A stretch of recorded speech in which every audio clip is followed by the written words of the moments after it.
আজিৰ ভিডিঅ'টিত সেলফ এনুমেৰেশ্যন অৰ্থাৎ সেন্সাস 2027ৰ স্বগণনা যি 2 আগষ্টৰ পৰা আৰম্ভ হৈছে আমি কি দৰে কৰিব লাগিব তাক লাইভ ডেমো দি পেলাই আপোনালোকক দেখুৱাম আৰু কোনখিনি ভুল আমি এৰাই চলিব লাগিব তাকো দেখুৱাম আহক প্ৰথমতে আমি যিকোনো এটা ব্ৰাউজাৰত গৈ পেলাই ক্লিক কৰিব লাগিব se.census.gov.in মানে se মানে সেলফ এনুমেৰেশ্যন তাৰপিছত যোনটো প্ৰথম ৱেবসাইট খোল খাব তাকে আমি ক্লিক কৰি লম ক্লিক কৰি লোৱাৰ পিছত আপুনি প্ৰথমতে আপোনালোকৰ যি ৰাজ্য ড্ৰপ ডাউনৰ পৰা ৰাজ্য আসাম সিলেক্ট কৰি ল'ব লাগিব সিলেক্ট কৰাৰ পাছত আপোনালোকে এনে ধৰণৰ এটা পপ আপ দেখিব ওকে বটনটো আপোনালোকে ক্লিক কৰি দিব তাৰ পাছত আপোনালোকে আপোনালোকৰ head of the house hold আৰু ঘৰৰ মুৰব্বীগৰাকীৰ নাম আপোনালোকে দিব লাগিব আৰু এবাৰ দিয়াৰ পিছত তাক আৰু সলনি কৰিব নোৱাৰি গতিকে আপোনালোকে যিজনে আপোনাৰ ঘৰৰ মুৰব্বী হয় তেখেতৰ নামটো দিব তাৰ পিছত আপোনালোকে ইমেইল আইডি দিব পাৰে হেতু অপচনেল হয় দিব পাৰে নিদিবও পাৰে এটোলে একো কথা নাই আৰু তাৰ পাছত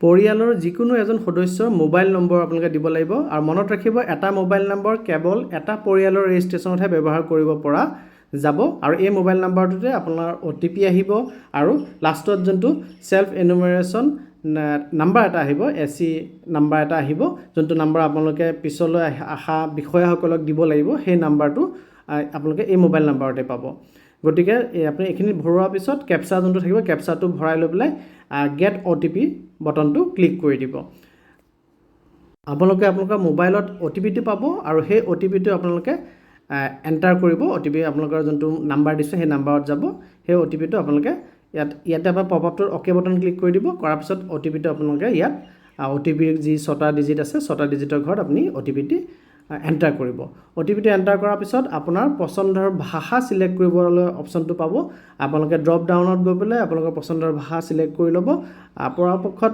জনে জানে সি তেওঁ ইংৰাজী সিলেক্ট কৰাই মোৰ মতে মই এডভাইস কৰিম যে আপোনালোকে ইংৰাজী সিলেক্ট কৰি ল'ব আৰু আপোনালোকে আসামিছো সিলেক্ট কৰিব পাৰে আৰু ভাষা এবাৰ বাছনি কৰাৰ পাছত সেই ভাষা আপোনালোকে সলনি কৰিব নোৱাৰে হেতু জানিব গতিকে আপোনালোকে এই ড্ৰপ ডাউনৰ পৰা যিকোনো এটা ভাষা সিলেক্ট কৰি ল'ব তাৰ পিছত আপোনালোকে পুনৰ এবাৰ ক্যাপচাটি ভৰাব লাগিব আৰু ক্যাপচা ভৰাওতে আপোনালোকে কেয়াৰফুল হ'ব ইয়াত স্মল লেটাৰ কেপিটেল লেটাৰ যেনেকৈ থাকে আপোনালোকে তেনে ধৰণে ভৰাব লাগিব গতিকে আপোনালোকে ক্যাপচাটো ভৰাব ভৰাই লৈ পেলাই যোনটো ভেৰিফাই OTP আছে তাতে আপোনালোকে ক্লিক কৰি দিব ইয়াৰ পিছতে আপোনালোকে জিলা পিন কোড আৰু গাঁও বা চহৰ আপোনালোকৰ হেয়া আৰু লগতে এটা ল্যান্ডমাৰ্ক অৰ্থাৎ আপোনাৰ ঘৰটি কিবা এটা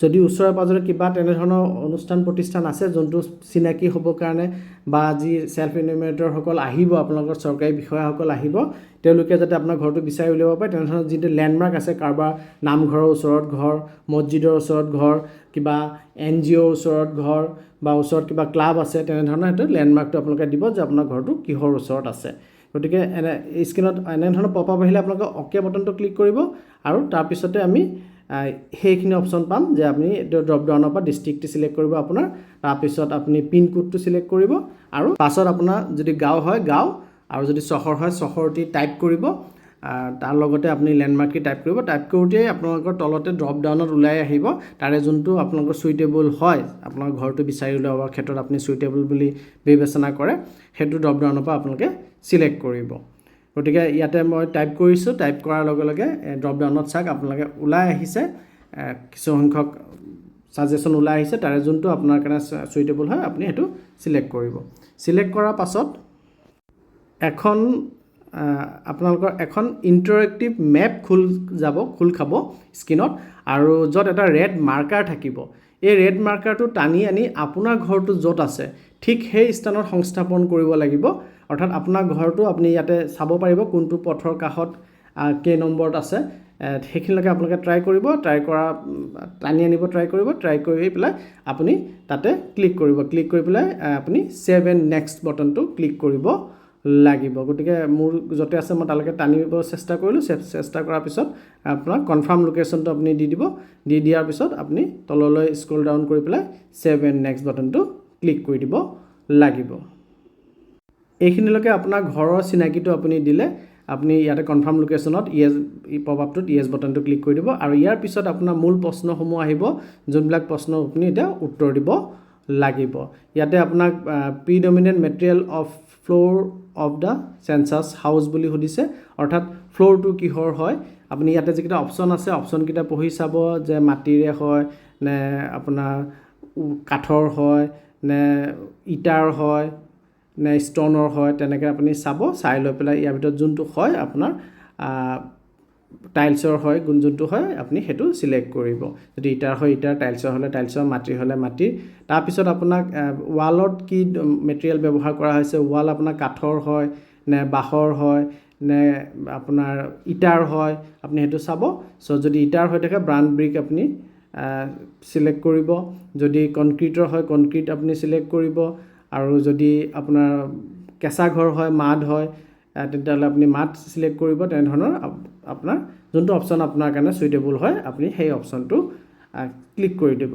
তাৰ পিছৰ সেই অপশ্যনটোত যদি যোৱা যায় তেতিয়াহ'লে আপোনালোক চবতে ইয়াতে চিন্তা কৰিবলগীয়া একো নাথাকে, গোটেইকেইটাত আপোনালোকৰ বহুতকেইটা অপশ্যন থাকিব, পোনপটীয়া আনচাৰ তেনেকৈ দিবলগীয়া নহয়। অপশ্যনবিলাকৰ ভিতৰত যোনটো আপোনাৰ কাৰণে বেছি মেটচিং হয় সেইটো আপোনালোকে ক্লিক কৰিব। আকৌ ৰুফটো সুধিছে, অৰ্থাৎ আপোনাৰ ছাদ আছে নে টিং আছে, টিং হ'লে আপোনাৰ GI মেটেল তেনেধৰণৰ আপুনি চিলেক্ট কৰিব লাগিব। আৰু ঘৰটো বসবাসৰ কাৰণে কিমান উপযোগী সেইটো সুধিছে, যে বহুত ভাল বা বাস কৰিব পাৰি বা একেবাৰে বেয়া কণ্ডিশ্যনত আছে আপুনি সেইটো দিব লাগিব। তাৰপিছত আপোনাৰ ঘৰত টোটেল মেম্বাৰ কিমান সেইটো আপুনি দিব লাগিব, কিমানজন সদস্য আপোনাৰ ঘৰত আছে। তাৰপিছত আপোনাৰ ঘৰৰ হেডজনৰ নাম এইখিনি আপুনি ওলাই আহি থাকিব আগতে যিহেতু আপুনি দিছে। আৰু তাৰপিছত আপুনি দিব লাগিব যে হেডজনৰ জেণ্ডাৰ কি, মেল নে ফিমেল, সেইটো আপুনি চিলেক্ট কৰিব লাগিব। তাৰপিছত আপুনি দিব লাগিব যে আপোনাৰ SC ST নে অন্য কিবা, গতিকে SC ST হ'লে SC ST দিব, আৰু যদি বেলেগ কিবা জাতি হয় বা জেনেৰেল হয় তেতিয়াহ'লে আপুনি আদাৰ্ছ অপশ্যনটো ক্লিক কৰিব লাগিব। তাৰপিছত ঘৰৰ মালিক কোন হয়, অনাৰশ্বিপ কাৰ, আপুনি নিজৰ যদি হয় অ'ন দিব, যদি আপুনি ৰেণ্টেড হয় ৰেণ্টেডৰ অপশ্যন চিলেক্ট কৰিব, যদি আৰু এই অপশ্যনকেইটাৰ ভিতৰত এটাও নহয় তেতিয়াহ'লে এনি আদাৰ চিলেক্ট কৰিব। আৰু কেইটা কোঠা আছে ঘৰত সেইটো কথা আপুনি উল্লেখ কৰিব, আৰু কোঠাকেইটা আপুনি উল্লেখ কৰোঁতে তাত লেট্ৰিন বাথৰুম এইবিলাক বাদ দিব লাগিব। আৰু ঘৰত কেইটা মেৰিড কাপলছ আছে সেইটো আপুনি উল্লেখ কৰিব লাগিব। যদি আপোনাৰ মা দেউতা দুজনে আছে তেতিয়াহ'লে আপুনি আপোনাৰ পত্নীও আছে, তো দুটা ফেমিলি হ'ব, মেৰিড কাপলছ হ'ব। আৰু যদি আপুনি মা বা দেউতা এগৰাকী বাচি আছে আৰু আপুনি আপোনাৰ পত্নী আছে তেতিয়াহ'লে এটা হ'ব, সেইদৰে আপুনি চিলেক্ট কৰিব। তাৰপিছত ড্ৰিংকিং ৱাটাৰ ফেচিলিটি আপোনাৰ কেনেকুৱা হয়, হেণ্ড পাম্পৰ পৰা পানী আহে, টেংকৰ পৰা আহে নে ৱাটাৰ ছাপ্লাইৰ পৰা আহে, সেই কথাখিনি আপুনি ইয়াৰ পৰা চিলেক্ট কৰিব লাগিব। আৰু এইকেইটা অপশ্যন আপুনি পাই আছে। যদি অইন কিবা চ'ৰ্চৰ পৰা আহে, ইয়াত উল্লেখ নথকা চ'ৰ্চ, তেতিয়াহ'লে আদাৰ চ'ৰ্চ বুলি আপুনি চিলেক্ট কৰিব। আৰু আপোনাৰ ভয় কৰিবলগীয়া একো নাই, কিবা কাৰণে যদি ভুল হয় তেতিয়াহ'লে যোনজন অফিচাৰ আপোনাৰ তালৈ আহিব তেখেতে সেইখিনি শুদ্ধ কৰিব। আপুনি সেইটো মনত ৰাখিব যে এই অপশ্যনটো মোৰ ভুল হ'ব পাৰে, তেতিয়া তেওঁ সেইটো কাৰেক্ট কৰি দিব। আৰু ড্ৰিংকিং ৱাটাৰ চ'ৰ্চ আপোনাৰ ঘৰতে আছে নে বাহিৰৰ পৰা আহে নে বহুত দূৰৰ পৰা আহে নে ওচৰতে আছে, সেই চ'ৰ্চটোৰ বিষয়ে উল্লেখ কৰিব লাগিব। আৰু আপোনাৰ ইলেক্ট্ৰিচিটি আপোনাৰ আছে যদি সেইটো উল্লেখ কৰিব। লেট্ৰিন আপোনাৰ আছে নে নাই, যদি আছে কেনেকুৱা লেট্ৰিন হয়, আপোনাৰ ঘৰটোৰ কাৰণে এটা লেট্ৰিনেই নে শ্বেয়াৰ কৰে নে পাব্লিক লেট্ৰিন আছে, সেই তেনেধৰণৰ অপশ্যনকেইটা আপুনি চিলেক্ট কৰিব লাগিব। আৰু টাইপ অফ লেট্ৰিনটো কেনেকুৱা লেট্ৰিন হয়, আপোনাৰ চেপ্টিক টেংক থকা লেট্ৰিন নে আপোনাৰ যি ময়লাখিনি আছে সেইখিনি কিবা পাইপেদি গুচি যোৱা লেট্ৰিন হয় নে বেলেগ ছিষ্টেম আছে, দুটা পিটৰ হয় নে ছিংগুল পিটৰ লেট্ৰিন হয়, গাঁৱত যিবিলাক ছিংগুল পিট চৰকাৰী ফালৰ পৰা দিয়ে তেনেধৰণৰ নেকি, কেনেধৰণৰ হয় সেইটো আপুনি ইয়াত উল্লেখ কৰিব লাগিব। আৰু ৱাটাৰ আউটলেট কেনেকুৱা আছে, ড্ৰেইন ক্ল'জ ড্ৰেইন আছে নে অ'পেন ড্ৰেইন আছে নে কোনো ড্ৰেইনেই নাইকিয়া, সেইটো কথা তাৰপিছত আহিছে। আৰু বাথৰুমৰ ফেচিলিটি কেনেকুৱা আছে সেই কথাটো সুধিছে। আৰু যদি নাই বুলি লিখিব। আৰু কুকিঙত আপুনি কি ব্যৱহাৰ কৰে, LPG ব্যৱহাৰ কৰে নে নকৰে, কুকিং ঘৰৰ ভিতৰতে হয় নে বাহিৰত হয়, কিটচেনত হয়, সেই কথাখিনি আপুনি ক'ব লাগিব। তাৰপিছত মেইন ফিউল আপোনাৰ কি ব্যৱহাৰ কৰা হয়, মানে খৰি ব্যৱহাৰ কৰে নে আপোনাৰ LPG কানেকশ্যন আছে নে কেৰচিন ব্যৱহাৰ কৰে, সেই কথাটো কয়লা ব্যৱহাৰ কৰে নে ইলেক্ট্ৰিচিটি ব্যৱহাৰ কৰি পেলাই ৰান্ধে, সেই কথাটো আছে। এইখিনি দিয়াৰ পিছত আপুনি ছেভ এণ্ড নেক্সট বাটনটো ক্লিক কৰিব। ক্লিক কৰালে যোনটো পপআপ আহিব, পপআপত আপোনালোকে য়েছ বাটনটো ক্লিক কৰি দিব। আৰু তাৰপিছত আপোনাক ৰেডিঅ' ট্ৰেঞ্জিষ্টাৰ আপোনাৰ ঘৰত আছে নেকি, যদি আছে কেনেধৰণৰ আপুনি চাই, বা যদি নাই তেতিয়া নাই বুলি উল্লেখ কৰিব, কেনেধৰণে আপুনি শুনিব পাই আছে, বা যদি নাই বুলি উল্লেখ কৰিব। ট্ৰেডিশ্যনেল ৰেডিঅ' ছেট আছে নে মোবাইল ফোনতে আপুনি ৰেডিঅ' শুনে, তেনেধৰণৰ কথাবিলাক আছে। তাৰপিছত টেলিভিশ্যন ঘৰত আছে নেকি, যদি আছে তেতিয়াহ'লে আপোনাৰ কেবল কানেকশ্যন আছে নেকি নে দূৰদৰ্শন চাই, আৰু যদি নাই বুলি দিব। ইণ্টাৰনেট আপুনি মোবাইলত ইউজ কৰে নে লেপটপতো ইউজ কৰে নে বেলেগ ডিভাইচত আছে নে ইণ্টাৰনেট কানেকশ্যন নাই, লেপটপ ঘৰত আছে নে নাই। আৰু তাৰপিছত আপোনাৰ মোবাইল ফোন আছে নে নাই, লেণ্ডলাইন আছে নেকি, মোবাইল ফোন স্মাৰ্টফোন নে আদাৰ বেছিক মোবাইল নে দুইটাই আছে নে এটাও নাইকিয়া, তাৰপিছত ঘৰত বাইচাইকেল আছে নেকি, মটৰ চাইকেল আছে নেকি, নে দুইটাই আছে নে এটাও নাই, সেইকেইটা অপশ্যন দিছে। পিছত কাৰ, জীপ, ভান অৰ্থাৎ চাৰিচকীয়া গাড়ী আছে নে নাই সেইটো সুধিছে। আৰু তাৰপিছত আপুনি ঘৰত ভাত খায় নে বেলেগ কিবা খায়, ৰুটি আপোনাৰ প্ৰধান আহাৰ নে ভাত প্ৰধান আহাৰ, সেই কথাটো সুধিছে। গতিকে সেইটো আপুনি চিলেক্ট কৰিব। আৰু মোবাইল নাম্বাৰটো অলৰেডি দেখুৱাই আছে, যোনটো মোবাইল নাম্বাৰ আপোনাৰ কমিউনিকেশ্যন হ'ব। গতিকে 7 নেক্সট দিব আৰু য়েছ দিব। আপুনি এই য়েছ দিয়াৰ পিছত আপোনাক প্ৰিভিউত আপোনাক গোটেইখিনি তথ্য দেখুৱাব। এবাৰ ভালকৈ চেক কৰি ল'ব যে ইয়াত আপোনাৰ কিবা মিষ্টেক হৈছে নেকি, ভুল হৈ গৈছে নেকি ডাটাখিনি দিওঁতে, এবাৰ গোটেইখিনি আপুনি চাব। চাই লৈ পেলাই যদি কিবা শুদ্ধ কৰিবলগীয়া থাকে তেতিয়া বেক এণ্ড কাৰেক্ট বটনটো ক্লিক কৰিব। আৰু যদি এতিয়া ছাবমিট কৰিব নিবিচাৰে তেতিয়া ছেভ এজ ড্ৰাফ্ট ক্লিক কৰিব। আৰু যদি আপোনাৰ অ'কে আছে আৰু আপুনি ছাবমিট কৰিব বিচাৰে তেতিয়াহ'লে গ্ৰীণ কালাৰত যোনটো ফাইনেল ছাবমিট আছে সেই বটনটো আপুনি ক্লিক কৰি দিব পাৰে। গতিকে এইদৰে আমি আমাৰ চেঞ্চাছৰ ছেল্ফ এনুমাৰেশ্যন কৰিব পাৰিম। আৰু আপুনি এবাৰ ফাইনেল ছাবমিটটো ক্লিক কৰি দিয়াৰ পাছত আপোনাৰ স্ক্ৰীণত আপুনি এটা পপ আপ দেখা পাব, যোনটো পপ আপত আপোনাক কোৱা যাব যে আপুনি ফাইনেল ছাবমিট কৰিব বিচাৰে নেকি। এবাৰ ছাবমিট কৰি দিলে তেতিয়াহ'লে আপুনি আৰু শুদ্ধ কৰিব নোৱাৰিব। গতিকে আপুনি য়েছ বাটনটো ক্লিক কৰিব। আৰু ক্লিক কৰাৰ লগে লগে আপোনাৰ ছাবমিশ্যন সম্পূৰ্ণ হ'ব আৰু আপুনি 11টা অংকৰ এটা ইউনিক SCID পাব। নোট কৰি ৰাখিব এই SCIDটো, কাৰণ এই SCIDটো আপোনালোকে যেতিয়া আপোনালোকৰ ঘৰলৈ লোকপিয়ল কৰ্মীসকল আহিব তেতিয়া আপুনি তেওঁক এই ID দিব লাগিব। আৰু তেওঁলোকৰ মোবাইলত নম্বৰটো মিলোৱাৰ লগে লগে যদি আপোনাৰ ডাটাখিনি শুদ্ধ পায় তেতিয়াহ'লে আপোনাৰ যি অনলাইন আছে সেইটো কনফাৰ্ম হৈ যাব।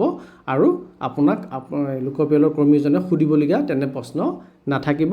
আপোনাৰো সময় ৰাহি হ'ব আৰু লোকপিয়ল কৰ্মীগৰাকীৰো সময় ৰাহি হ'ব। গতিকে নিজৰ দায়িত্ব পালন কৰক আৰু 2 আগষ্টৰ পৰা 16 আগষ্টৰ ভিতৰত ঘৰতে বহি নিজৰ পৰিয়ালৰ ছেল্ফ ইনুমাৰেশ্যন সম্পন্ন কৰক। ভিডিঅ'টো যদি সহায়ক লাগিল তেন্তে লাইক কৰক আৰু অসমৰ সকলো পৰিয়ালৰ সৈতে শ্বেয়াৰ কৰক। ধন্যবাদ।